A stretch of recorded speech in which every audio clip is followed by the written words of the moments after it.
What's up, guys? Welcome to the first ever episode 70 of the Kind of Funny Gamescast. I'm a little sad that we've moved on, but I feel like we're bigger as people now that we're past episode 69. It's been a long time coming. Yeah, now you can finally grow up. You can stop making all these jokes about it. See, now that, I don't know, like some people are suggesting that season 1 of the Gamescast is now over. Ooh. So now we start over with another episode 1. But then I'm like, Volume 2, episode 1. I've been fucking up since the first and last ever for a while. But, you know, I liked that idea. It was a good idea. So welcome to the first ever. No, I'm not going to do that. Yeah. I'd get confused. I would do it, but somewhere along the line, I'm going to get really fucked up. Every episode should just be episode 69-1, 69-2. There you go. That's another way to do it. It'll be like a Squares naming this show, and it'll be great. Exactly. Well, we need to put some dashes in there. Mm-hmm. And then some weird Dissidian Dukakums at the end some of it. Latin that's not really Latin. Yeah. Japanese Latin's what they call it. But Ryan Clements will love it. He will. He will fucking love it. Ryan Clements loves the show. I don't know if you know that. I don't know that. Told me that many times. Interesting. And by that, I mean, maybe once he said that he liked it one time. So good for him. I appreciate you, Ryan Clements. Thanks, Ryan Clements, for being a viewer. I appreciate all of you for giving so much love to episode 69. It was a very special time for all of us. We're moving on now. We're growing up. We're mature. Things are great. I'm Tim Gettys, coolest dudes in video games. Colin Moriarty, Greg Miller. We're here to talk video games. Yes. Like fancy gents do. We do this every week here on the Kind of Funny Gamescast. You can get it early on patreon.com/kindoffunnygames. If you throw some dollars, you can get some goodies. That's what the kids say. Yep. If you don't want to give us money, get them goodies. You can get them free over at youtube.com/kindoffunnygames. Hey kids, you want some goodies? Fergie was always talking about the boys wanting her goodies. Fergie? Yeah. Remember I wonder Fergie? how Fergie's doing now. I think pretty well, I imagine. Really? Yeah. She's got to have a lot of money. That was such a weird story. You know, Black Eyed Peas. What was the weird story? The Black Eyed Peas were kind of just like a super underground, like whatever hip hop group, and all of a sudden they got Fergie. Yeah, and it was weird. Then they became like a big deal, the most commercial group of all time. Yeah, it was weird because 311 shouts them out in 1999 and Come Original, and I didn't even know who they were at that time. Where is? Give me some. Black Eyed Peas, they come in full range. I think they say No Effects, they come in full range. They show out a bunch of bands. They say Come Original probably 7,000 times in that song. Okay. But I didn't know who they were, and I remember looking them up, and they were a radically different band before the addition of the Fergie era. Fergalicious. The Fergie era. I called it the Fergie era. Duchess of Ferg. She did have a song called Duchess. Yeah. Yeah. Because that was the whole thing. There was like before this Fergie, there was another Fergie who was in the English Times. Really? That was very important. Didn't know that. Duchess of York. Is that right? Help me out here. She went real history. She went real through this with this whole fucking theme. I'm not making it up, dude. There's a Duchess of York. Yes. Yeah, Fergie. It's not Fergie. Fergie isn't the Duchess of York. No. But that Duchess of York was named Fergie, right? This redhead. Oh, yeah, that sounds about right. Yeah, remember this? Because again, remember the 80s, for some reason, everybody fucking cared about the UK. Like that was, Prince Charles and Lady Diana and Fergie. Whatever. And then everybody's like, wait a second, that's dumb. I don't remember any of this shit. It was Princess Diana, not Lady Diana. It doesn't matter. Did we care about that? No. We're more trying to nail down Fergie, goddammit. And I know, I'm not saying the Fergie we know and love, who Peter Pants and the Black Eyed Peas. Yeah, we're talking about 2008, 2008. Not that whole ordeal. Yeah. Wait, she Peter Pants? That sounds familiar to me. I mean, there was a picture going around. Peter Pants on stage, which... Good for her if she did. I don't care. I mean, yeah, good for her. Do you, Fergie? It's always when they deny it. You know what I mean? It's like when I almost pooped myself and then I just pooped in the bush and I was just like, I pooped in the bush and then it wasn't a thing. But if I would have denied while I was shitting in the bush in front of Colin Moriarty and some young Asian boy, if I would have denied that I was shitting in the bush, then it would have been a story. Yeah. Do you think that boy still tells that story? He must tell that story. He's a man now. Yeah. That's how time works. But yeah, of course he does. The time he got horribly scarred by two morons out there. Shitting in a bush, talking to each other. So we usually talk about video games on the show, and we'll get to that eventually. But first off, like you heard in the little intro there, Kind of Funny Live. It's very, very close. As of this recording, it's 17 days away. Jesus God. Which is absolutely horrifying to me, but it's going to be freaking awesome. You should definitely come. There's a couple of VIP tickets left. There's going to be a whole bunch of exclusive merch. We're going to do cool shit. It's going to be a good old time. Now, getting right into this show. I want to talk directly to your heart, Greg. Yeah. Toys to Life games. Oh. What is their future? Yesterday, as of this recording, Disney Infinity canceled. No more. They're done. We're getting some Finding Dory stuff. We're getting some stuff they already announced. But once that's over in June, whenever, soon, soon, it's done. Disney Infinity closing up shop. What are your thoughts on this? Wow, what a surprise! You know, Colin yesterday when we were out in the living room working, turned to me out on the couch and was just like, "They just closed Disney Infinity," and it was like, "What?" Like, I was talking about it a bit on Colin and Greg Live, like. It's crazy because it seems so out of the blue. And granted, like, you know, I'm for our audience, for Kind of Funny, right? I'm the arm to this Toys to Life genre because I'm so into Lego Dimensions, and that's what got me in, to being on the Toys for Games podcast and talking to them and Brick Inquirer and all these people, and their Disney Infinity spinoff site and stuff like that, and hearing about that. So to do a PAX East panel about Toys to Life and have it be where we, there was an expert for every one of it, and God forbid I was the expert on Lego Dimensions, but we went down to talking about what you expect to see out of your game, and the next thing in Disney Infinity was, oh, well, this, maybe that, maybe some vehicles, this, and it was all ideas. It wasn't at all like, well, I've heard rumblings, or we know it didn't sell well, so there's concern here. It was just totally like, of course this is going to continue to go. Of course this is going to continue to be a thing, and all of a sudden for that to be gone just in a blink of an eye, let alone, and I'm talking about it strictly from the fan perspective, let alone Avalanche Studios perspective, where they're working on this game, and then Disney's like, we're done with games and we're pulling out, and this domino effect now of what that means. And to watch that spiral out yesterday was pretty fascinating, because we talked about it, with the numbers of it, like, okay, so clearly it wasn't making them money hand over fist or whatever. They were probably losing money on it to an extent. You figure this was still a popular thing, though. I was talking, Brandon Jones, right? Like I, this is not one of the jokes where I make a big deal about it. When I won the ambassador for Toys for Games this year, right? It was me and Brandon competing, me with Lego and him with Infinity, because Brandon, I'm sure he still does, was doing a weekly Disney Infinity live stream where he would get in and play and screw around Toy Box and do all these different things. And that was popular, and that audience was into it. And the reaction on Twitter over, the last 24 hours watching it be has been pretty astounding, I feel, where it has been so many people coming up and being like, damn, they were the coolest figures. A lot of, I like Altano posted that. These were the coolest Star Wars figures that there ever were.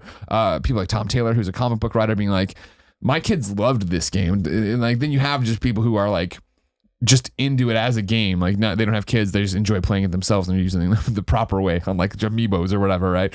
Or just on your desk, like talking about how much they're going to miss it and how much potential was there. And I think that's like, for me, it was interesting to watch it last night happen, and because at first my knee-jerk reaction coming from the Lego Dimensions camp was like, oh man, that sucks. And this, I mean, like the shock of it was like, that sucks, but it'll be cool to get Star Wars and Marvel and all of them into Lego Dimensions, right? Because they already have that relationship. And then it's like, oh shit, but what about John Vignacchi? What about the people? And like trying to wrestle with all those different emotions. It was interesting to see even other people who are involved with the other games do it. One of the TT Games guys was on last night, and he said something to the fact of like, oh man, it sucks that this happened. And he made a comment that made it sound like he was saying they beat them. And like, oh, that Lego Dimensions like put him out of business. That's paraphrasing, right? And everybody's like, whoa, over the line. And he deleted the tweet. You're right. That's not what my intent was or whatever. But like in that one thing, what does that mean when we're always talking about Skylanders, Infinity, and Lego, right? And Lego being the most recent to market, and then Infinity, where it seemed like they were on such an upswing, where it was, all right, Disney Infinity 1.0 comes out, and it's like, cool. I mean, for me, I'm like, baby's game, whatever. I'm not connected to the Disney people. It's not cool. Disney Infinity 2.0, they're like, guess what? Marvel. We have all the Marvel guys, and you're like, these figures are awesome. Again, I played it for a little bit. It was too simple for me, and I was like, okay, not for me. But then Wave 3 was Star Wars, and it was, the movie about emotions or whatever. You know what I'm talking about? The Pixar movie where they were all in their head. Oh, Inside Out. Thank you, yeah. They had all these things, and the Star Wars one was, if you remember, pretty much the Star Wars game or whatever that was out. Like, the Battlefront came out, but this is the one where you had Kylo Ren, and you had all the other guys in there, and, and the BB-88s. Yes, you actually got to play them. The classic and characters. People loved that, you know what I mean? And it was, for me, what was interesting, and what I talked about after that GameStop expo we did, where we went and, had John come on and show the stuff, or maybe it wasn't John at that time, but you know what I mean? Mm-hmm. Came on and actually saw the Star Wars stuff. It was like, wow, this is such an evolution from what it was at Wave 1, what it was at Wave 2 even, and now like when it's 3, you are taking the characters and like, now you're in the X-Wing, now you're doing this, and it's getting closer and closer to what I like about Lego games figures removed, just Lego period, anything, Lego Star Wars, where it is taking the world, making it cute and doing something different in it. Mm-hmm. And so now to have Disney pull out of it, it's awesome from my side to be like, awesome, now we'll get them into Legos. It's terrible from the developer and fan side to see there's this game people actually cared about gone. And then as, again, somebody who cares about one of the other franchise, one of the other SKUs, whatever you want to call it, Lego Dimensions, it does make me go, are they making money? Yeah. It seems like Lego Dimensions did really well, but then again, I would have told you that Disney Infinity was probably doing fine. I didn't know the financials or how it was. And so what does that mean for how Lego does? What does that mean for how Skylanders does? Like, where Are we seeing the ceiling, or was it just Disney being like, this isn't an investment for us? Yeah, well, I think it's interesting to note that Disney is just not making games, period, anymore. Right. So it's not just Infinity. They're just straight up like, we out. You know, I think that obviously says a lot, that like, it's not necessarily that they weren't making money. They weren't making enough money. Sure. I think is the key thing. And I think that it's obvious when you look at the franchises that they have, like Marvel, Star Wars, and just Disney and Pixar, like those alone, it's like, come on, you don't really get much bigger than that. And it's like when Disney also owns the ESPN and ABC and like all these other, so many verticals, they just are on top of them and just owning every single element to it. It's like, if they're not making an obscene amount of money from games, right? If they're not Activisioning it up, like, why not? Why do it? This is an interesting thing because it honestly, for me, is super exciting, and I can only really, I guess, speak, in terms of, well, I know. Okay, so let's look at Disney in general. They own Star Wars, they own Marvel, right?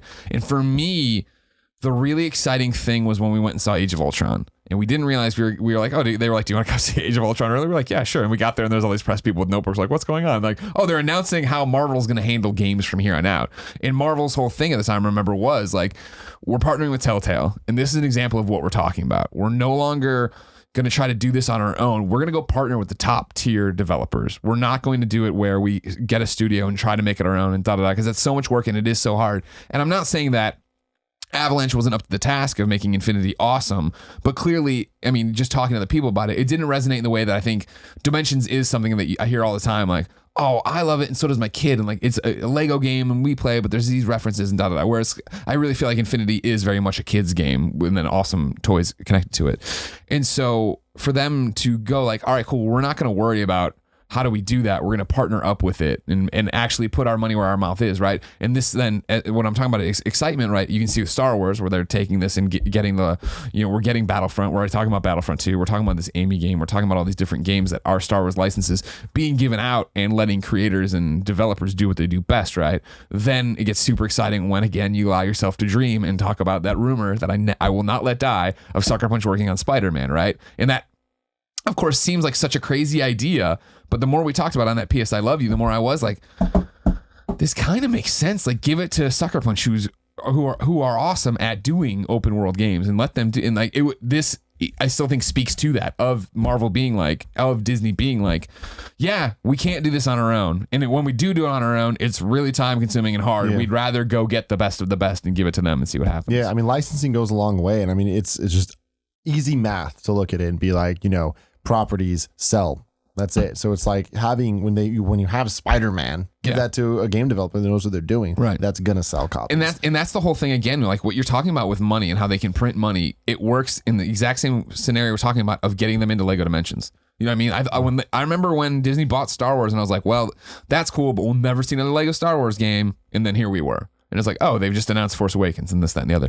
You imagine that's so easy to be like, okay, cool. So now we're gonna put out the however they want to handle Dimensions this year, because they are teasing that they have to announce something soon because their final wave of figs just came out, so they got to get ready. You imagine E3, they'll say something, but cool. Like, here is the prequel set, here is the main trilogy set, and here's the Force Awakens set, and you have all these different minifigs in there that like I will buy in a heartbeat, right, for those level packs and have them and to go through and play that and mash them up with Superman and Batman and mash them up with Ghostbusters and do all this.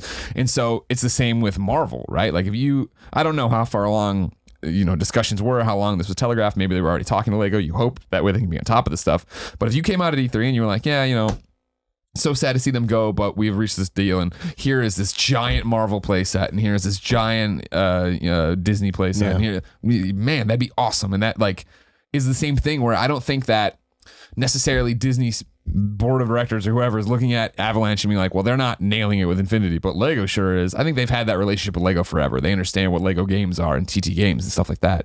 So now to have that ability to have them go over that, that's awesome. And that then gets super interesting in terms of what does that mean for Skylanders versus Lego Dimensions. Yeah. Well, that's the thing too. Like we're talking about like kind of the future of like Toys to Life and all that stuff. Like Skylanders, I mean, we're kind of outside of this whole thing, but is it a thing? Like, do you know any sales numbers of stuff that would back it either being a success or a failure at this point? Colin will have to correct me. I know he's more of the numbers guy, but it seems like Activision always talks about it as doing extremely well. But I don't to this day though, because the thing is, a couple years back, I know it was huge, it was like the Minecraft of the year, right? In context there, where it's just like something that all of us on the inside were just like, the fuck is this shit?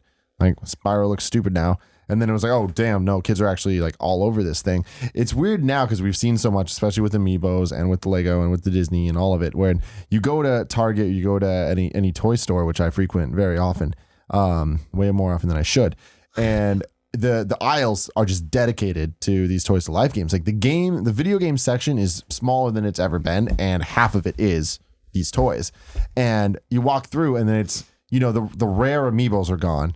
Yeah, there's a million Princess Peaches. Yep. And then Disney Infinity, they're stocked. Lego Dimension stocked. Skylanders now has a really tiny little kiosk, and it's like it looks like there's just a shit ton of them left. Yeah, I think that. So my take on I have multiple takes on this. The word is that Disney ate shit on Disney Infinity. So that's number one. They didn't make any money on it. They lost about $150 million, according to the Wall Street Journal writer. That's basically the budget of 3 AAA games that they lost on Disney Infinity. So the games either weren't selling, or what I think is more likely is that the upfront investment in doing these games is way higher, obviously, because they have to manufacture the toys, they have to model the toys, they have to test the toys, then they have to make the games, they have to keep all these people employed, they have to manufacture all this shit. They might be selling the games at a loss to make money on the toys or something. Like, I don't really know what their marketing, like what their budgetary plans were. But over that 3-year span, according to a Wall Street Journal writer on Twitter was saying that their write down is like $150 million, that they're out of the business completely now.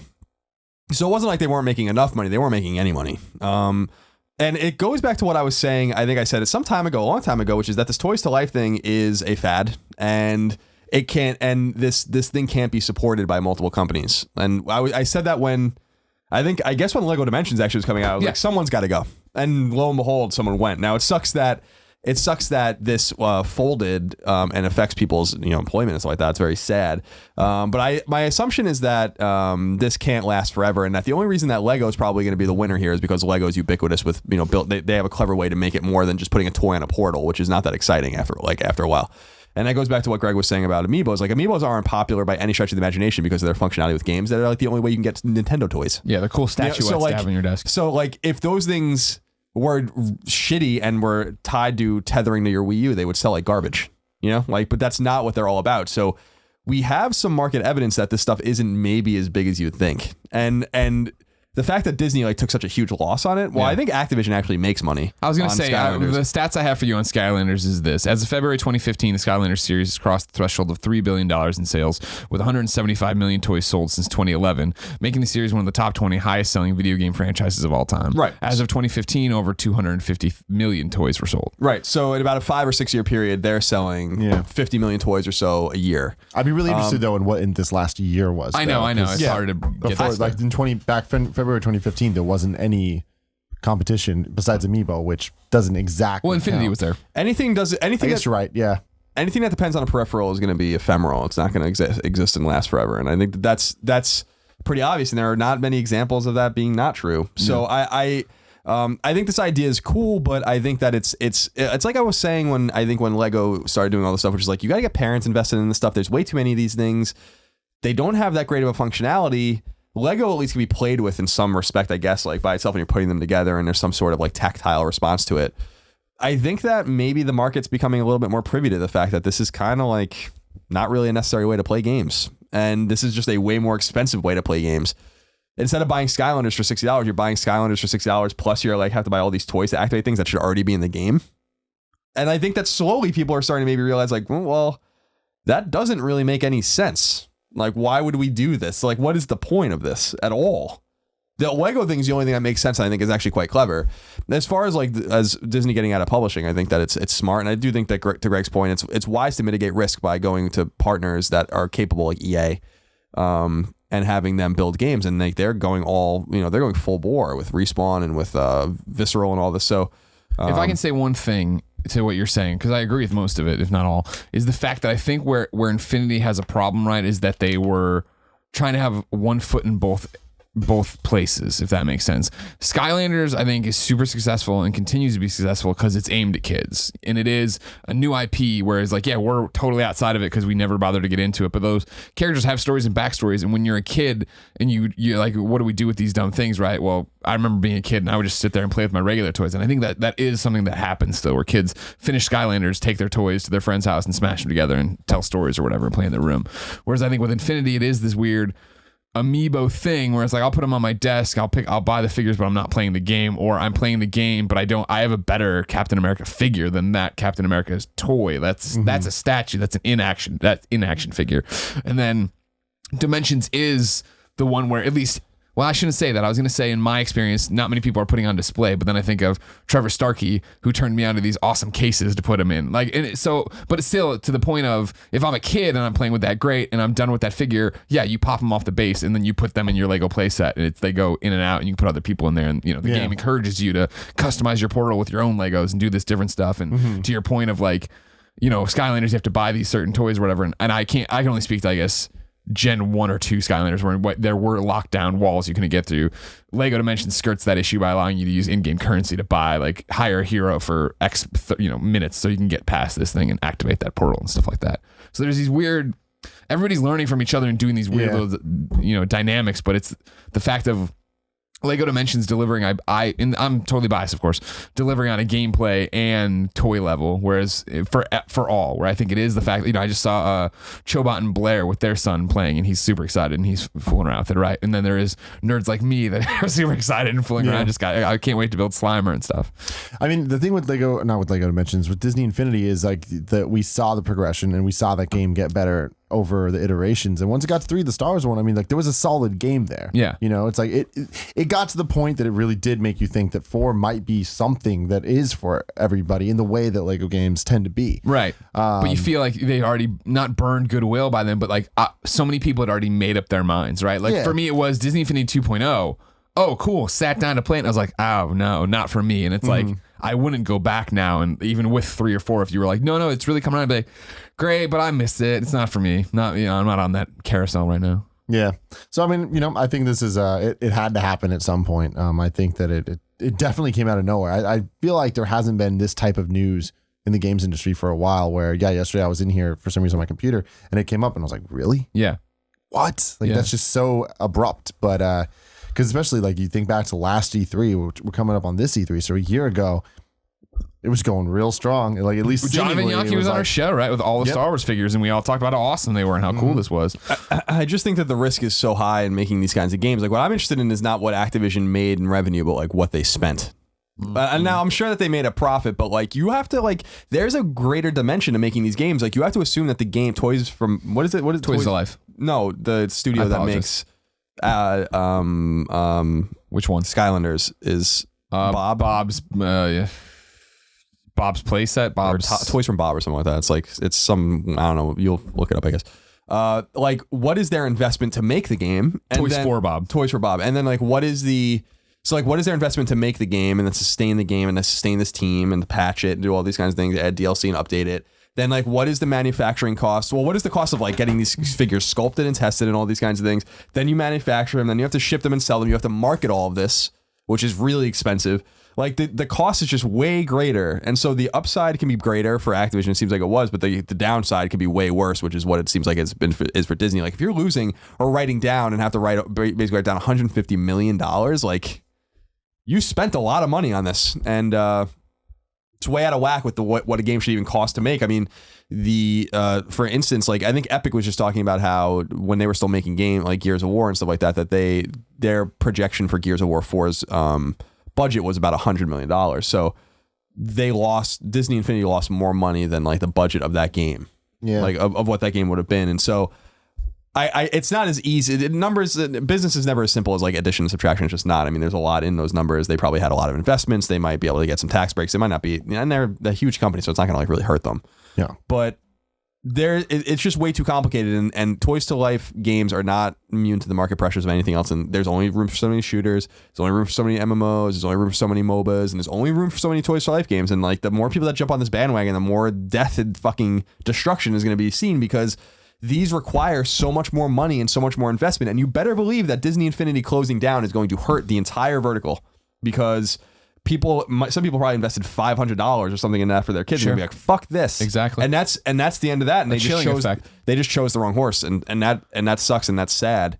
So there's a lot to read into in this, not only in the way it affects Disney, and not only the way it affects Disney Infinity and the studio that unfortunately was shut down, but also I think it affects like everyone else, because you're not going to invest that kind of stuff shit twice. It's like when a parent's like, oh, my kid wants to play hockey, and so they buy him hockey equipment. They just want to play hockey anymore. It's like, well, like, I don't know. I'm not going to like, follow you on the next baseball. yeah, it's like, well, you didn't Yeah. follow through on this. Like, why am I going to do this again? And it's not the kid's fault this time around. It's just to say, he's just on cost for a game that's dead. Yeah. And it's not as easy as just going and buying a $60 game that works in perpetuity. Now there's nothing new coming out for this except for the 2 playsets that are still. The thing that would be interesting about the chilling effect, how people react, how the market reacts, is the fact that I'd see this changing how other companies and brands want to address this. Because I have a source who was talking to me the other day, and it works at a thing with the stuff. And they were basically asking me, like, do you think Toys to Life is here to stay? Should we make a Toys to Life game? Like, in just my opinion, not like I'm green rubber stamping this. I think he was just asking if I had an opinion about it. And I was like, I think they're gonna be around for a while more. I would not make your own. I would get in with somebody. And I think that's the thing. If Disney Infinity now folded, those properties go over to Lego, then I think it becomes a no-brainer of like, okay, at no point should we be making this. If we want to do this, let's go over there and talk to them. Yeah, I mean, that's the thing, is like, even thinking about it, like, just what companies in the world could do that and make that work. I think Disney is one of the things. They're like, all right, cool. Lego, definitely. Right. Activision, yeah, right. I would have never believed that. But they got there first. They got there first. Yeah. And they made it work with character. I mean, besides Spyro, which at that point no one gave any shits about. Yeah. Just and still unknown new characters.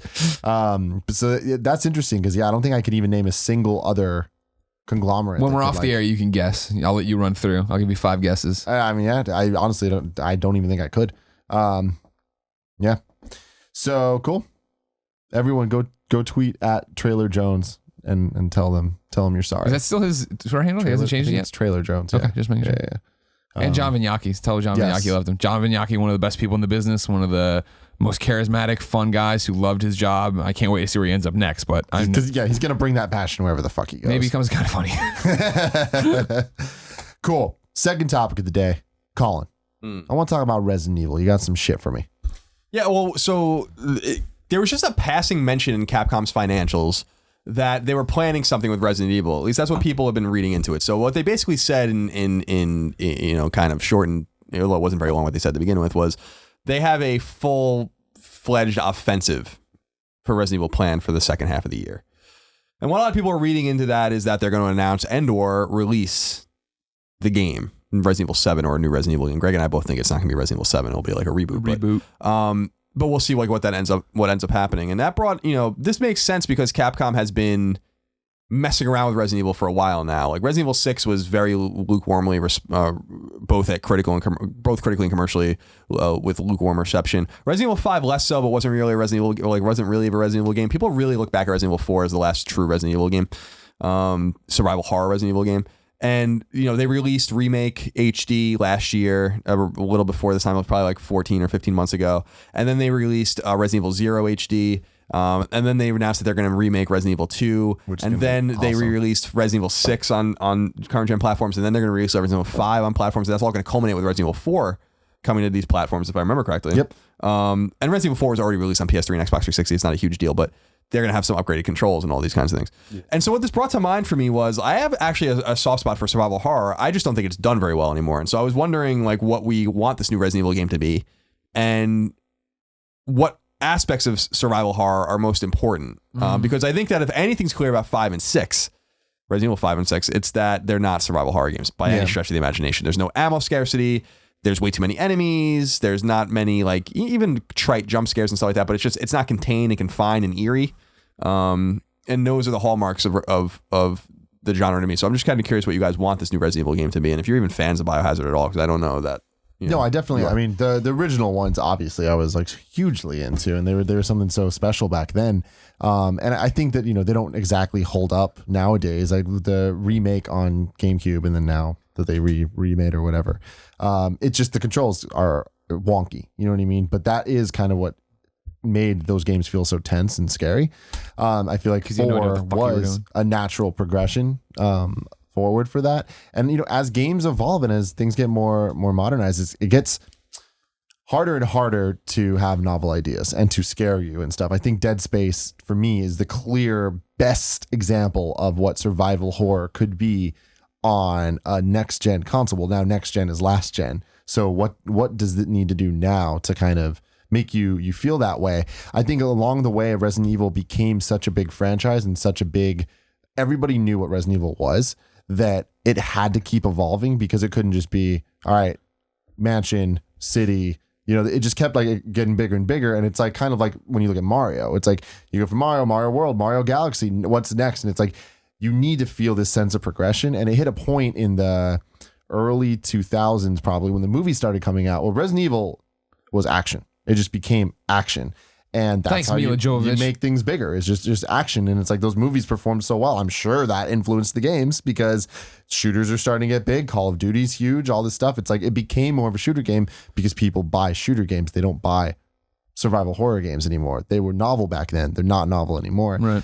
So what do I want from it? I think I want a smaller game that's not a fully fledged AAA game. And I think Capcom wouldn't do that. I think they'd be too scared to do that with Resident Evil. But I think it's a smart call to go back to the roots of it being more contained in a house. I would love it if it was a reboot, capital RE boot. And it was really kind of just, taking the first couple games and giving us a best of, but what that might look like in 2016, in the same way that we've seen kind of reimagined, like almost like a Shovel Knight take on Resident Evil, but of its own franchise. It's kind of like Tomb Raider, where it took the concepts of the other ones, the but essence. It's totally different. Sure. But that's what a modernized thing looks like, and it's a good call. I think that this could do that somewhere in between Tomb Raider and Tomb Raider Go, which are two drastically different games, but somewhere in there, it grasps the essence of what we remember Tomb Raider being.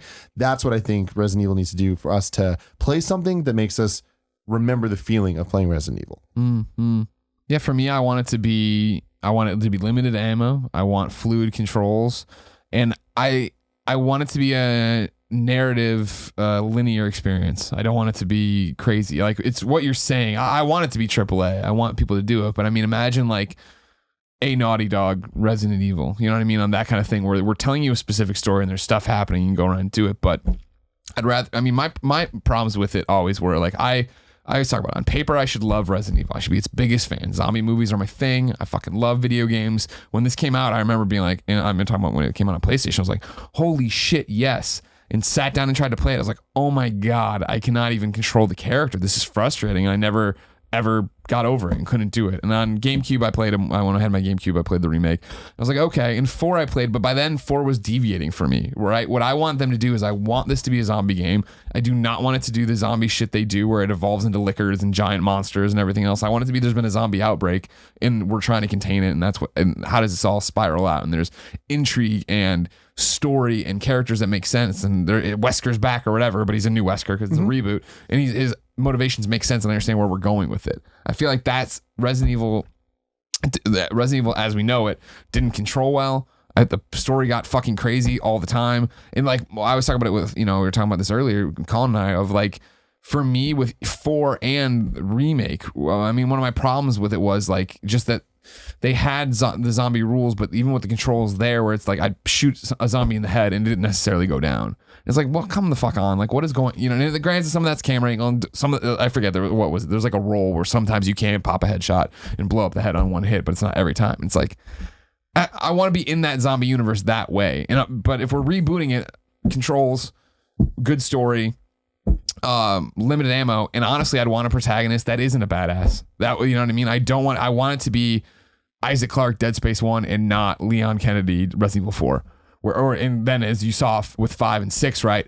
These people continue to get even more muscular and better and fucking roundhouse kicks and stabbing and shit. Like, that was what we always talk about with Dead Space and why it was like so scary, right? Is the fact that I'm just an engineer. Holy fuck, what do I do? And I'm augmenting my guns that should be used to fix this ship to shoot the fucking limbs off of things. And everything that came at me was terrifying. And it didn't matter that it wasn't waves and waves of people. And when we started getting into, as much as I liked Resident Evil 4, I didn't love it, but I liked Resident Evil 4. There still were like the armies of the villagers that came at you, and it's like but I still feel, except for the controls, that I was in power. Like I was Leon Kennedy, he's not scared, and I got to fucking shove this girl in a goddamn dumpster and then run over there and do this. But that's what I want. If we're trying to make it a real survival horror game, which I think they should, because I think, again, that would be novel in a way to go back to that now, especially because not many people are doing it. And we see with games like Outlast and Layers of Fear and the big one I'm forgetting, Slender? No, whatever. That people want to be scared again. Soma. People want to be scared by games again. And so if you came out and actually made a real zombie game and, again, kept it simple but made it work. Yeah, I think the narrative thing is the main thing that you're hitting on that separates Resident Evil from those other ones. Like the other ones, they all have stories, but I do think that, Resident Evil, people remember Resident Evil 1 as being a story-based game. Whether or not it's a great story, you were almost a Jill sandwich. Yeah, I mean, it had some poor writing, but I think that overall, like the story was intriguing for the time, and I do think that they have. Yeah. But the setting, the mansion, the Wesker, and I love everything you're saying about the intrigue and stuff, and keeping it zombies and not crazy shit. There's definitely a cool story to be told. I think the one thing I disagree with Greg is like the linearity. Like one of the hallmarks I think of survival horror is non-linearity. I can't think of a survival horror game that is linear. Even going back to Sweet Home and stuff like that, but a game where you really don't know what you're supposed to do. That's part of to me, it's part of the intrigue. Like going around the mansion in Resident Evil or in Remake HD, it's all the same. You don't really know what you're supposed to do. You keep encountering these locked doors. You're progressing, and there's weirdness. I was talking, I think, on Colin and Greg or somewhere with when you're upstairs on the balcony that first time and you see the zombie walking in front of you, but you can't get to him or whatever. And it's there's weird shit like that because you're walking around and you're not really quite sure what you're supposed to do. And I think that specifically was the hallmark of Dead Space and the Ishimura was I think we're all talking about the same thing. It's a confined space that you are backtracking through over and over again, which I think is awesome. And things change. And if you pay attention, there's subtle differences. And that was certainly the case in Dead Space. And that's the case in Resident Evil as well in the original one. Not so much in Resident Evil 4 because it's way more open. But I still think is one of the that game, because it dared to be what it was, I think it gets away with it or whatever. It's actually wide open when you really look at the environments, the town and the huge lake and all these kinds of things. This is cool. It has almost like a Jason kind of feel to it in a way. And so to me, I feel like this particular, one game that I feel like is not survival horror, but I look at it as having many of the hallmarks of survival horror, and I'm not even sure that the creators would call it that, is BioShock. And I think that survival horror games can learn a great deal from that. Rapture is a perfect setting. It's probably a better setting than even the Ishimura or the mansion, because it's so big that it's fucking creepy because you're alone. Yeah, so empty. And so you're alone except for the big daddies and the little sisters and some of the splicers, but you're pretty much alone. And so I want to see some sort of fusion of those kinds of things. But if in terms of Biohazard, in terms of Resident Evil, what I really want from it, being a fan of the series or an old fan of the series, not so much anymore, is something maybe more akin to a fusion of 4 and Dead Space. You need to give people more than a mansion today, I think. I don't know that you can get away with that anymore because it's going to be short. And how do you really fuck around with that? You can give them a castle like Castlevania that's fucking comically big, but if you want to keep it realistic, then I think that you maybe a village or some sort of abandoned nuclear site or abandoned military base or something cool like that. Small town that's walled in by water and bluffs. Similar to, what the fuck was that weird Japanese game that took place in the town? It was Deadly Premonition. Okay. So Deadly Premonition, I played Deadly Premonition when it came into PS3. And I was this game is low budget and comically bad. Mm-hmm. But there's something about this game. There definitely is something about this game because everything is weird. It's just weird. There's people working in the store, there are people in the houses, but there's something weird about this town. Very classic kind of, it's like Children of the Corn kind of in that sense, where there's something weird about this geographical area, not just this place. But I'd love to see it take place on a military base or something where you can explore different buildings and kind of go around and figure things out, and things are locked and you need key cards or it can be something very modern. I think about Parasite Eve. The cool thing about Parasite Eve was that it was super modern, and Resident Evil was always modern as well, but could it take place in a city, in a skyscraper? Could it take place, be clever with it. Mm-hmm. And the weird thing about Resident Evil 5 and 6 to me, I didn't play 6. I refused to play 6 because 5 was so disappointing to me. was, and that's where I get with franchise I love, where I'm like, I've seen enough. Take my stand. Is they made a mistake. Capcom made a mistake with Resident Evil 5, thinking that they needed to respond to the way where the market was, when they didn't realize that that particular IP is what everyone responds to. And Dead Space is a response to it. Dead Space is definitely a response to Resident Evil. Sure. Outlast is a response to the feel of Resident Evil, the scariness. It's not the same perspective. You don't have weapons and all that kind of stuff, but it's definitely that tenseness. And what they need to do is figure out that they already knew what they were doing and they didn't need to change anything at all. And that what they should pay attention to is the market response to Resident Evil 6. Make a survival horror game. Again, bullet scarcity. I would love for them to bring ink ribbons back. I fucking loved that. I hate that shit. Like I think like making the game part of what survival horror, was cool about the early Resident Evil games was that they were fucking hard. Like you could beat through the game, but if you ratcheted up the difficulty level and you didn't use your ink ribbons and all that kind of stuff, like I love the idea of being like, you can't save. Sorry.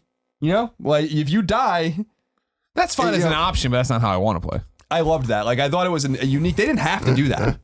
Like that wasn't a limitation of save slots or RAM or anything. Like they were just like, no, fuck you. You can't save unless. And I'm like, that's awesome because it makes you careful. I think one of the things we've lost in games is consequences. I was thinking about that when I was playing Alienation recently, which is a great Housemarque game, but there are no consequences for dying at all. And I love the idea of like, you have 7 ink ribbons you can save 7 times. You better figure out exactly how you want to do it because that's all. And by the way, you have to find them. You're not going to start with them. So good luck finding them. Good luck finding your herbs and your bullets. You have 6 bullets in your gun. You have a fucking herb and a spray can of first aid. And you have no idea what's laying ahead. Herbs. That is the tenseness. That's something actually even Dead Space lost sight of, I think. And that was, even though I think Dead Space is actually better than any Resident Evil game. So I think that there's a lot of promise. There's a lot to be excited about because I think they finally get it. I think that they totally get it. And I think that the way that they're releasing these games, even 6 and 5, is foreshadowing a big announcement. And I do think that Resident Evil will be announced and I think it will come out in the fall. Mm-hmm. Yeah, that sounds, I'm with you on that. I think that's kind of necessary for them at this point, like without it getting too far out from everything. I want to give a shout out to Fatal Frame 2. Oh, Fatal Frame played that at all, but like Fatal Frame 1 was fine, but Fatal Frame 2, I thought they really nailed it, and like that game made me feel scared of playing it in the same way that the original Resident Evil did. Granted, when I played Resident Evil the first time, I was like 7, so like it was extremely scary. Sure. But Fatal Frame 2, man, it really nailed. It came out, or at least I played it around the time that like The Ring and The Grudge and all the Japanese horror movies were making their way to America, and it had that whole, there's the twins, and there's something creepy about twins. Yeah, twins. Yeah, going back to The Shining. And yeah, exactly. Like there's just that game really kind of nailed the whole thing of making you being scared of physically playing it, and like the use of the rumble in the controller I thought was really, really unique and interesting and scary. And I think that the gimmick that game put forward with the camera and like only seeing the ghost when you pull up the camera, like there's something about limiting your view and only being able to see things at certain times that like really does add to the fear. And that's why Resident Evil has the camera, And that's why Outlast, I think, really nails it too. Like with the lighting of the video camera. So it's like, I think that it needs that. It needs some gimmick that works to keep that feeling going. And again, like what I was saying about the AAA thing is I do feel like I want a shorter game. I want it to be a tighter narrative experience that might be like a B game. I miss the B games and I want the B games to come back. And I feel like a really solid 7 to 8 hour Resident Evil is going to go a lot farther for me than a 20-hour game with like an intense amount of backtracking, whatever. Even if there was a lot of backtracking in this, if it was in a smaller space that you do get more intimately familiar with, like I'm all for that. So we'll see. I hope they take some cues from Gremlins too, and make all of them. Some fruit zombies and electricity zombies, but no liquors. A smart zombie that we call Brain. Smart zombie. Yeah. I remember the first time I played Resident Evil was at Kevin's uncle's house. Didn't he scare you guys? And Kevin's uncle tried to scare us because he's a fucking asshole. Goddamn. Because if you were 7, like what? Kevin was 6? Kevin was 6, yeah. And my brother was 4. And yeah, he was like, "Oh, let me show you this game." So much. We just played Izzy's Magical Ring Quest on the Super Nintendo. It was an Olympic game. It was a platformer. Yeah. We're having fucking time of our life. And he's like, "Let me show you some real shit." He pulls that out as soon as Kevin's mom leaves us with him. He's like, "Let me show you some real shit." And it was like 9 p.m. dark outside. I couldn't sleep at all. You know what could have helped me sleep though? Casper mattresses. Thank you so much for sponsoring this topic. The Casper is an obsessively engineered mattress at a shockingly fair price. It combines springy latex and supportive memory foams to create an award-winning sleep surface with just the right sink and just the right amount of bounce. Yeah. Time Magazine named it one of the best inventions of 2015. Damn. That's a damn fact, Greg. In fact, it's now the most awarded mattress of the decade. Good for you, Casper. Go get him, Casper. Damn. Free shipping and returns to the US and Canada. Try Casper for 100 nights risk-free in your own home. If you don't love it, they'll pick it right back up and refund you everything. You know why, Colin? Because it was made in America. And that's how we do things here. Damn straight. We're Make America Great Again. Yep, that's what we're doing. That's what we're doing. You can get $50 towards any mattress by purchasing at Casper.com/KFGames using code KFGames. Again, go to Casper.com/KFGames. Use the promo code KFGames. Get your $50 off their award-winning, invention-driven mattress. I love to think of our fans buying mattresses and then fucking on them. Me too. Good for them. You know what I mean? Good for them. Yeah, go for it, you guys. Get a new mattress and then just bang out on it. Making a note here. Colin, you ever bang out on a mattress? No. I don't know that's how you did it. Surprisingly, no. All right, so topic 3 of the day. This one's going to get a bit into some spoiler territory. So if you haven't played Uncharted 4 yet, I recommend you don't watch this topic. You can watch it later at a different time. You can skip forward to the next topic. So we're taking the muzzles off. I mean, full spoils. I'm just saying this just in case. Who knows? Oh, so you're saying it might get spoilered. I have a feeling it will in certain aspects. Okay.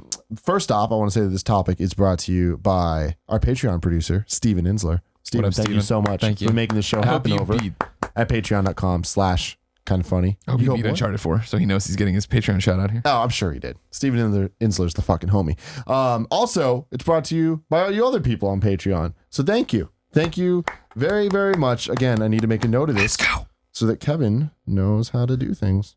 Well, I mean, don't get ahead of yourself. You can make the note. Kevin doesn't know how to do things. I'll make notes and he'll do something. Yeah. So the topic to quit dilly-dallying, shilly-shallying, as they say. I don't think anyone's ever said that. That's literally Riku from Final Fantasy X-2. That was a direct quote for anybody. All the millions of people out there that love localization that game. there. Yeah. Dilly-dally, shilly-shally. Shilly-shally, ship it. I think it was like a plot point, actually. Anyways, ranking the Uncharted games. We now have 4 of them that we're talking about here. 5. We're not going to include... We're including Golden Abyss. Fine, sure. We can include Golden Abyss.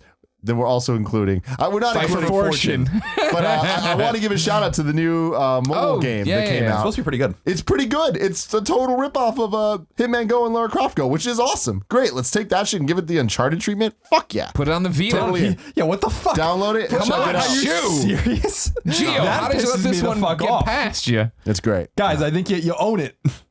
Maybe put it on the Vita. Maybe support your handheld. I don't know what they're doing. God forbid. I'm all about this. So I want to have a big discussion. We were going to do this last week. Sure. But we decided to give some people time to beat it. I'm assuming most of you by now have beat this game. We've had some time to let it sink in and stuff. Yeah. Hit me, Greg. I feel, like I said in the review, I feel this is unfair to an extent. I feel like Uncharted 1, 2, 3, Golden Abyss, Fight for Fortune, shitty ass mobile game. And it's a joke, but I feel like the Uncharted before Uncharted 4 were very much, let's compare and contrast them. Let's do these different things. Let's talk about how the story and the gameplay compare and And the fact that each one of them felt like a definitive story that because it was always the thing with Uncharted 2 and 3, right? Where it's like, sure, you could jump into those and play them and get a lot out of them. Not as always, not as much as if you knew everything, but for the most part, they're pretty self-contained other than the fact that Elena and Drake are always broken up and why are they breaking up. But Uncharted 4, as I was saying before, felt like the cap on the dildo. The cap on the silo. We had all these pieces, that the first 3 or 4, if you want to say, that built, and then you put an end cap on it. To sit here now and say, well, which one of these is better? Especially when you're the one who keeps saying, I think when we talk about Last of Us, right? Like, which masterpiece is the best masterpiece? Because they're all amazing games. It seems unfair, and especially, it wraps everything up, and so. What Uncharted is the best Uncharted? It's probably Uncharted 4. I feel the gameplay is the best there. I feel the story is the most coherent, and I was into it the whole time. The ending, before we even get to the epilogue and then into the epilogue, is awesome. And then the epilogue itself, I mean, like, this is the game I always talk about, that when I talked about Uncharted 1 or 2 and 3, really, and maybe even 1 if you want to count the fact that I was always mad they didn't get to kiss more, is the fact that, like, this answers the questions and pulls on the story threads and completes thoughts. You know what I mean? So here's spoilers for Uncharted 4.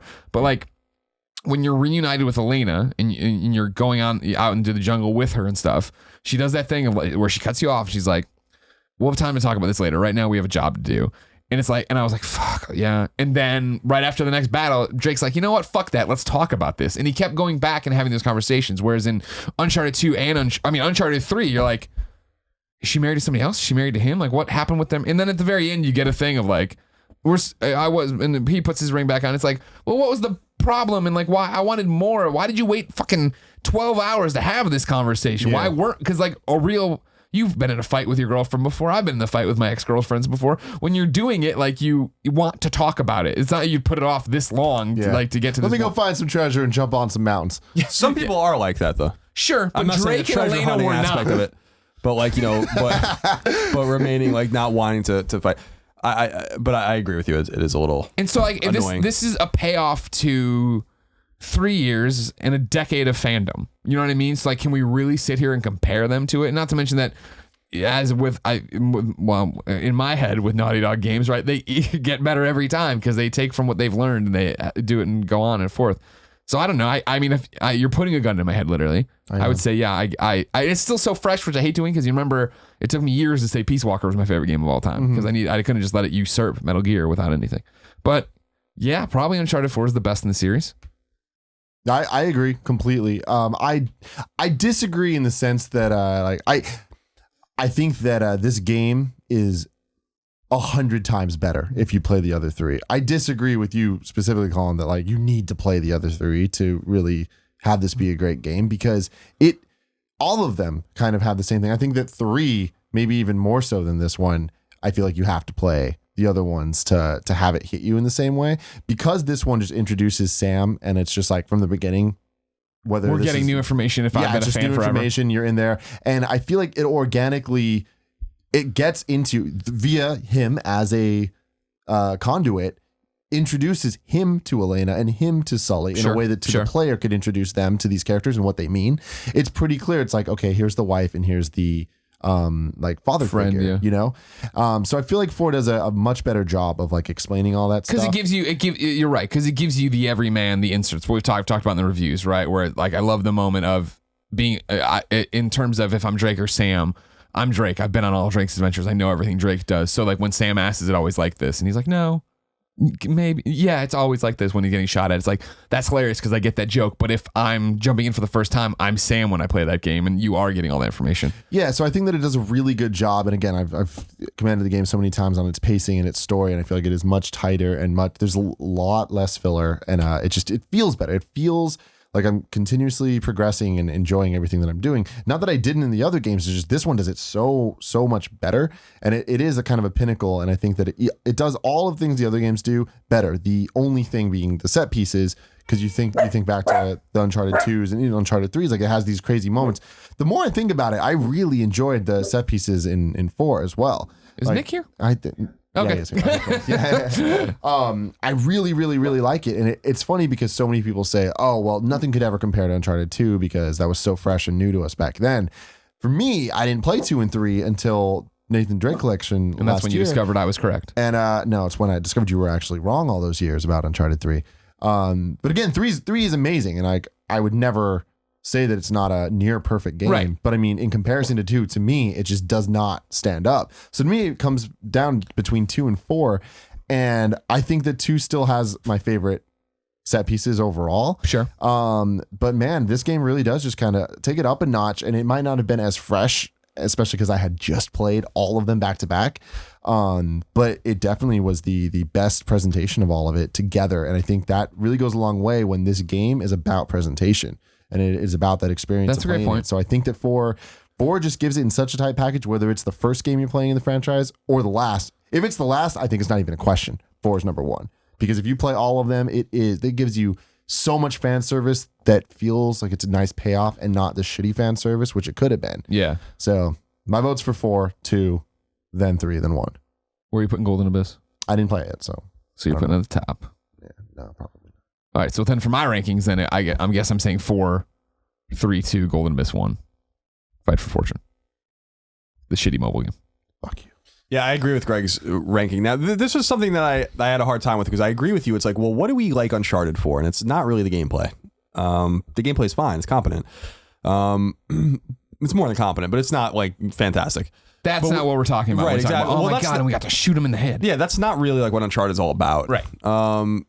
Gameplay is paramount. It's king, but it's totally more than competent to get through the game. And you feel like you're powerful and you feel like you're doing what you're doing. But I had a struggle with this because 3 really is my favorite Uncharted game, or it was before 4 came out. And I really think 3 is a special game. I think 3 is a special game for a lot of reasons. And I agree with Naughty Dog's own internal kind of conundrum with this particular thing, which is that they believe fully from the leadership all the way down to the people that worked on the games that if 3 came out before 2, people would feel the same exact way. That everyone would be like, 3 is so much better than 2. Like because they just got it first. So like that's their memory of like the jump from Drake's Fortune to Among Thieves. If the jump was Drake's Fortune to Drake's Deception, then they would feel the same exact way about Drake's Deception. And I absolutely agree with them 100%. They absolutely believe that. And I still think even for me getting shit about my Uncharted score, right? It's not even people calling me out that when I say that Uncharted 3 is better than 2. It's the fact that Uncharted 3 got a 10 from IGN and Uncharted 2 got a 9.5.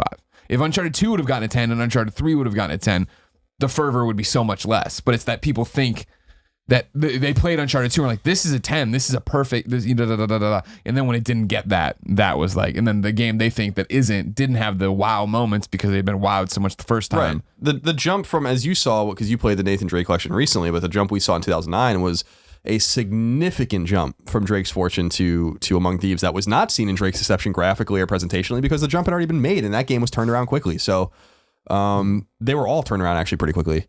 They made those games in 2 years. And Uncharted 4 took about twice as long. So when I really started to play Uncharted 4, I was disappointed in the beginning because I really feel like the pacing and the ramp up it's slow, and I don't think the pacing is good in the beginning. But it all is overcome, and I said by the teens in the chapters, the game becomes like really fantastic. The story's awesome, the settings are awesome.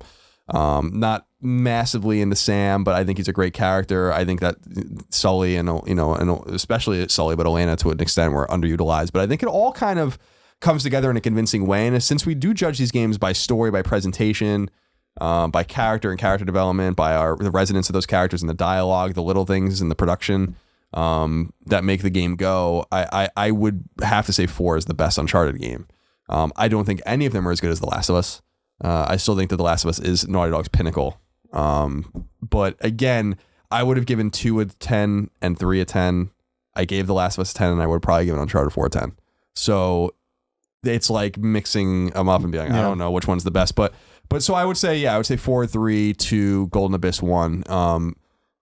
And I do disagree with you in the sense, and I've said it before, but like I really do think you're a fool if you play Resident Evil 4 or Uncharted 4 without playing the other Uncharted games. I think that you're absolutely doing yourself a disservice. I think you're doing yourself a disservice as well. And I think that you're totally fucking up the experience. Like I do think that a lot of this game is lost on you if you do not have a connection to these characters, especially in the epilogue. I mean, especially in the attic. Like I know totally what you're saying. Like, I don't think it's. If you were to tell me you're going to do that, because like Nick asks all the time, like, no, don't be stupid. Me too. Like, I mean, I also told Nick, play them first. Because I know how much it's worth it. Like, I know that it's worth the payoff. And again, like, I'm going to go back to this, Fast and Furious. You don't need to watch 1 through 4. You could just watch 5 and it's fucking awesome. But if you did sit through 1 through 4, as bad as they can be, there's the payoff of 5 when it actually gets fucking good. Yeah. And it's this, I think that there's a difference here because they were all great. Of course. Before that. But I mean, I would never recommend somebody not watch them because it is so much better of an experience. But I just think that it's a testament to the quality of the game that they do a good job of understanding there is going to be people that are playing this for the first time. And I think that it is still a perfect game for those people. I really do. I think that it's only more perfect for the people that to put the time in to play all the other ones. It's a great game for those people, but I think so much is lost on them. Like it's none of this matters. Like the thing about Uncharted 4 is that none of it matters unless you play the Uncharted games. Like none of it makes any sense. Like why is Drake working this fucking job? Why is like Sully kind of like absconded from his life? Why is Elena like kind of normalized? Why is like I don't know. Like why is it important that Sam's in the game now? Like well, it's. I think I'm like, I don't know. Why is he running around the attic doing this shit? What are all these references I think that he's all that making? stuff Like, kind what, of I don't know. I totally disagree with you guys. contextualizes it. I think that like, why is he sitting there hitting papers? I don't think that for us that played the game got a better idea of that. Like, I think that I do. you watch that and you're like, all right, cool. And then when you see the attic scene, you're like, oh, cool. He had adventures. Like you get that context from it. I think that's the thing is I think you're underselling a little bit the acting and the setup of it of like just the way he stamps papers. You can tell he's not happy. And then when he sits there and he looks at a beautiful like vista in the painting and starts droning out his just fading away from his wife, you get the longing in the sense of that and what he was doing up there. Like I don't know. You have to grab that gun so you know that he's had adventures and he's shooting shit. I suppose. Like Don't get me wrong. We're all on the same page. That like Totally don't on be the same stupid. page. You get more out of it if you played him. But I don't think it's completely lost of like what's happening. So I think it's 4-3-2 Golden Abyss 1, or 4-3-2-1 if you're only counting the Naughty Dog games. But I think that they should all be played. I mean, these really are the pinnacle of storytelling, the pinnacle of presentation, the pinnacle of graphics at their respective times. I mean, the funny thing about Uncharted 3 is it still looks better than a lot of games today, running on much inferior hardware that only has 256 megs of RAM to even run the game. Yeah. So Uncharted 4 is a remarkable achievement, and I will give a lot of credit to the epilogue, as we were talking about before. Really made the game for me. I also think that, and this is spoilerish, so I'll let you pause or whatever. I'll give you a minute to pause the game or to pause the podcast. But I do think that the epilogue leaves the series wide open, and I think that was intentional, and not with Drake and not with Sully, not with Sam, but with someone else. And I think that was intentional, and I do not think you've seen the last of the series. And, PlayStation 6. And I'm serious. Like that's what I think you do. I think you take a whole generation off, and then if you really want to, PlayStation 6 launch title. And then and so I think that they really did it treated with a lot of care. And I thought that Neil and Bruce would have even though The Last of Us there's a lot of Last of Us inspiration presentationally and gameplay wise in this game. It's all over the place. They didn't take the cue so much from the dark and dire nature of The Last of Us, and the way I thought Uncharted 4 would end didn't end that way at all. And that was kind of cool. Yeah, so I definitely I was agree. disappointed in one sense because I'm like, it's a little bit of a cop out, but at the same time, it's the way you probably should have ended it. Yeah. It's so interesting that you guys are so high on 3. Like, I guess I'm out of the context of playing it back in 2009, 2011 or whatever, but playing them back to back, like I feel like three's issues weren't in it not wowing in the same way 2 did. It was just more like, I thought it was like way too slow, and I didn't like the puzzles at all. I thought they were like1cumbersome and really broke the pace of the game. And it was a little too samey in the sense of there's another sci-fi element to it, but not really, but it's drugs. So it's kind of like, it felt cop-outy to me in a way that 2 also felt cop-outy, and then it's just 1 again, but 2 kind of did feel like another start at the franchise. You know what I mean? It was a real step up, just in the sense. Sure, but that's what I always go back to. I'm like, why I like 3? Because finally it was different. You know what I mean? Getting ready for 2, getting stoked for 2. I disagree. I mean, it's Nate and Sully the entire time, and it's about them, and it's about their story, and it's about their history, which I liked a lot. I mean, I love the story of it. I absolutely love the story, but like I felt like the gameplay was way slower and way more boring than 2 or 4. So. Yeah, but cool.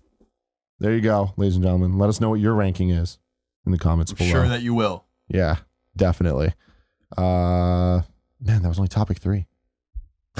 Wow, it's crazy. Here we are, topic 4, as always, brought to you by the Kind of Funny forums. Go to kindoffunny.com/gamescast topic, just like my dude Fallon Zion did. Hello to the host with the most and the 2 best dudes in video games. I've recently picked up Dark Souls 3. After putting 5 hours into the game, I'm simply not into it. I find this odd because I thoroughly enjoyed Bloodborne, but Dark Souls is just not doing it for me. Some would say to give the game some time and to let it get its hooks into you, but I wonder how long that amount of time should be. My question is, how much time should you give a game before walking away? I think 5 hours is even too long. It's as much as you put into it, how much you want to put into it. Is it not working for you? It's not working for you. Yeah, it's not a huge surprise. I mean, I haven't played Dark Souls 3. What I heard about Dark Souls 3 was that it is a little faster and a little more arcadey. It might have taken a page from Bloodborne, but and I like Bloodborne way more than I like Demon Souls or Dark Souls. I didn't play Dark Souls 2 and I didn't play 3, as I just said. So, but I think that it's your time, man. Time's precious. You don't have nothing to prove to anyone. 5 hours is a lot of time. Like, if the game's not connecting with you, sell it back or return it and fucking play something else. There's no shame in that. Dark Souls, I've said it before and I hate to say it again, but Dark Souls fans are so fucking pretentious, some of these people, like in terms of like not understanding like that this game isn't for everyone. It doesn't mean you're bad at games. It doesn't mean you don't like hard games. It doesn't mean any of those kinds of things. Sometimes these games just grate people and they don't want to play them. And I think he's probably one of those people. So I don't think there's any shame in that at all. Games are diverse enough that you can't just say, I like games. And that's the end of it. And you like every game that everybody likes. That's not how it works. You like different genres, you like different gameplay styles. You don't have to worry about it. Yeah, and it's interesting too because Dark Souls 3, man, I feel like the Souls franchise has only gotten like broader and broader, where so many people love it so much. And I mean, I haven't even really given it a shot at all, but I can tell it's not for me. But yeah, it's like if you try and it's not for you, like it's whenever that moment is, it seems like you already hit it. Like that's when it is. I wouldn't put any time limit on it. It's more case by case, game by game. Obviously, I think RPGs take a bit longer to get into. Like story-based things, you got to give it the time to get hooked on the story. You need that first act, I think, at least, whatever that means, whether it's an hour or 5 hours or 10 hours. Like you got to get past that point. But if it's really not hooking you, hey, no shame in that at all. Lionheart says, hey guys, recently Sony revealed that the PS4 has sold 40 million units, and as usual, Microsoft is so hush-hush about their sales numbers of Xbox. I'm curious what your thoughts are on why that is. I know people who have bought both consoles but can't find a reason to play their Xbox and are unable to sell it. Do you think PlayStation has better quality exclusive games than Xbox, and is that the reason why the PS4 is so far ahead, or is there another reason? It seems to me like games like Uncharted, God of War, Last of Us, and Ratchet & Clank are way more popular than games like Gears and Halo, although I must admit that Quantum Break does look really good. Keep up the good work. A lot of stuff happened in that question. There is. Why do you hide the numbers? Because you're losing. And since you don't have to share them, why would you share them? Because then the story just becomes how far behind PlayStation you are. Is it the exclusives? Is that what does it? No, that is not at all. If that's how it was, then PlayStation 3 would have fucking dominated Xbox from the jump and gone. Just like the PlayStation 3's failure is the Xbox One failure of we got off on the wrong foot.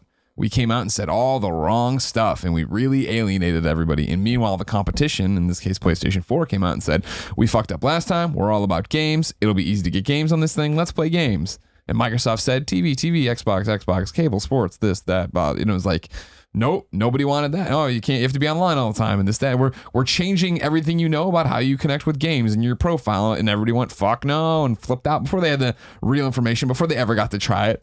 That's what the internet does, of course.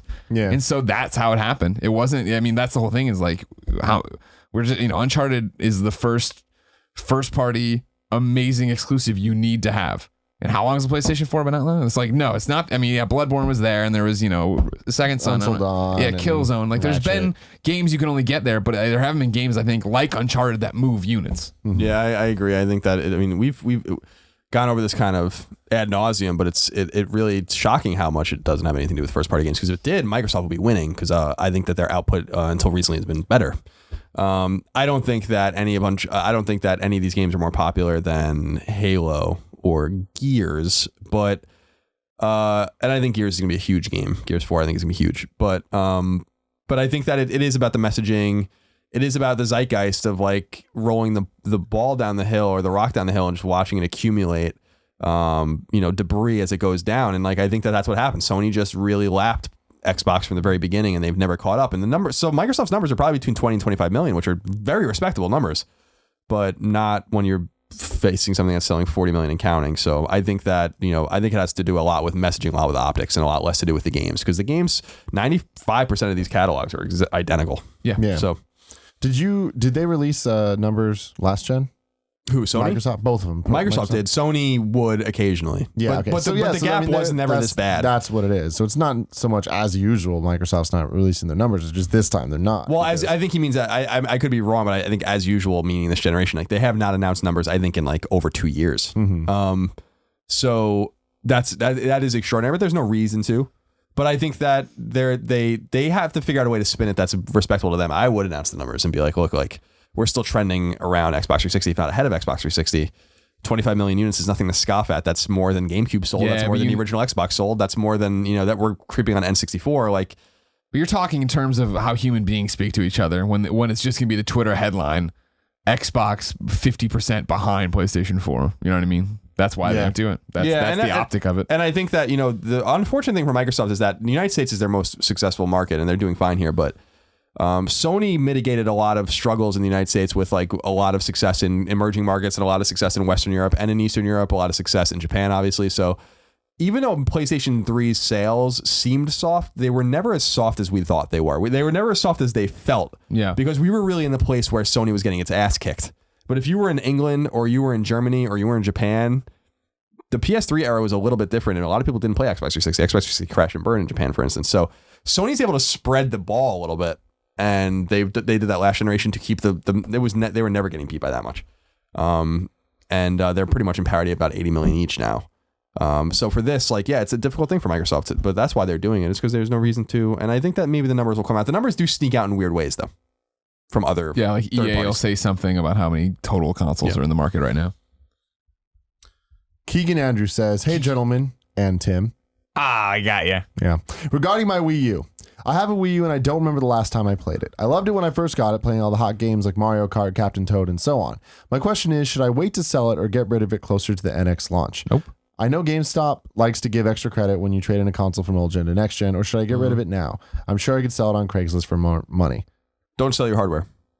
That's my advice. I never sell hardware. Yeah, my thing is I'm a big fan of keeping specifically the Nintendo hardware. I'm going to keep that shit. I would keep it alone if for playing games like Smash Bros. And Mario Kart, that like the games that don't die on Nintendo consoles until there's NX ports, hopefully, of all of them, and you can just use that and put the Wii U away in a closet. Having said that, do not sell your Wii U on Craigslist. You're not going to make any money off of that. You'll maybe make like 100, maybe 150. It's not even worth it at that point. What you're talking about, the GameStop trade-in, absolutely. If you're going to get rid of the console, do that. They give weird ass things where it's just totally worth it. If you're planning to get an NX, Wait. So trade it in now or wait for later on? Wait for later. Okay. I think that's GameStop are desperate. We've seen it time and time again in the last couple launches where it's like they will give you, when I say obscene amounts, I mean like shocking for what their trading values are. 20% bonus trading credit. There's all these like bonuses that if you play it right and you do it You the get right the time, right week, yeah, you can really get a nice deal on upgrading a console and like get half off the console, and that's going to be way more worth it than getting $100 now, I think.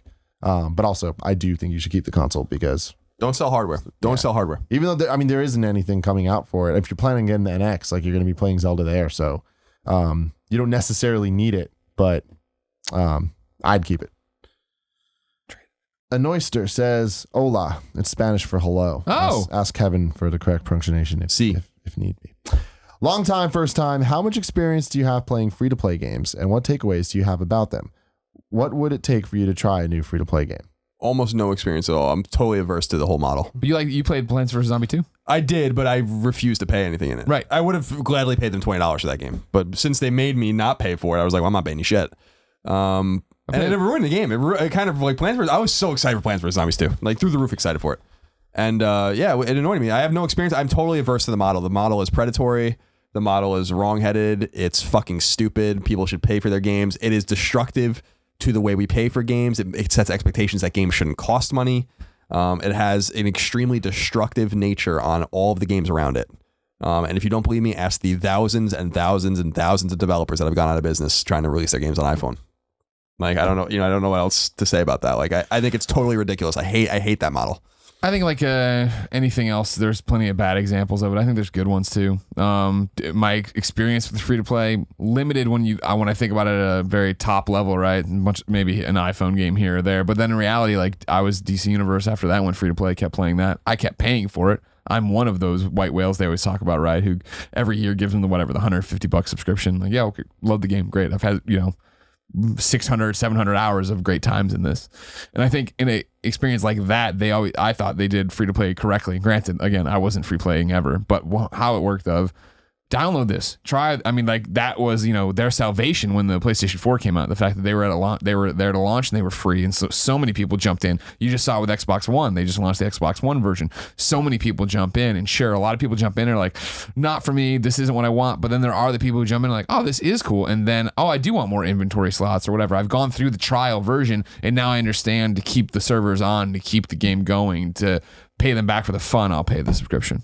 Yeah, I mean, I have a lot of experience when it comes to the mobile side of things, and I think that like Gray was saying, there's a lot of examples of it being bad, but I think there's a lot of examples of being really good. I think that when it gets in the way is when it doesn't let you do what you're talking about. I hate not being able to just buy it if I wanted to buy it. unless the game is good enough or not even good enough, like that created in the right way that you're not annoyed by pop-ups coming up asking if you want to buy all the time. If the game is there and you have to go into the options to do the microtransactions, I'm totally cool with that. When it gets in your way and it's like timed things, if you can only play for this amount of time, shit. I'm not into that at all, and I think that's really bad. But I do think that there's a lot of good examples of games that when you get in there and it's just you're playing the game, and if you want more, you can get more. They're going to keep updating. There's going to be a bunch of stuff. I think that there's a whole bunch of mobile games I've played that I've sunk many hours into and had a lot of fun that I would have never played if I had to pay $3 for it initially, but then after playing for a bit, I'm like, oh yeah, totally. Here's $3. Like I want to buy it. I guess that's the difference between it is it's not so much it's free to play. Microtransactions get you through the game forever. I like it more when it's free to play, but then you can download the whole thing. Yeah, I think that I just don't want to understate the complete destructive nature of this model on gaming.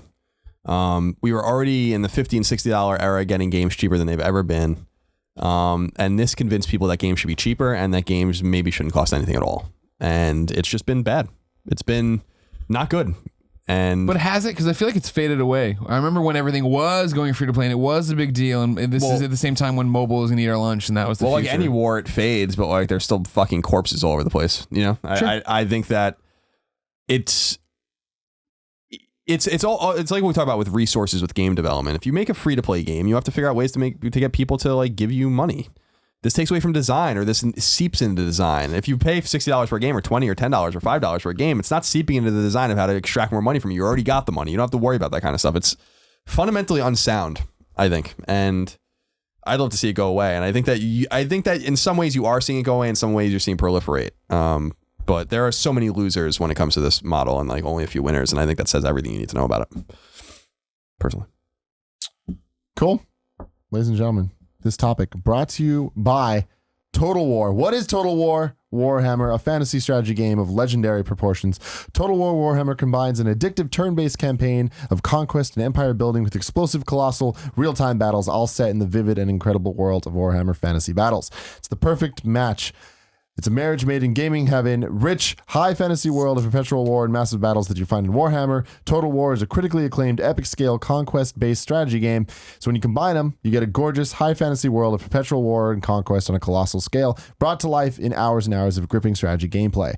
Talking epic fantasy, Total War style. No one's done Warhammer or indeed fantasy like this before. From the personal skills of your character to 20,000 roaring orcs, no fantasy strategy game is this big and detailed. As a fantasy spectacle, it is unmatched. If you're a PC gamer and not involved, you're missing out. Factions, there's 3 of them. All of them play very differently. Each race is wholly different with their unique characters, campaign mechanics, battlefield units, and playstyle. See below for further details up in that description. Deep but simplified gameplay, more emphasis on accessibility, clear, intuitive. Good for you. It's good for everybody. Release date, May 24th, 2016. You can get that on PC or Steam if you are so inclined.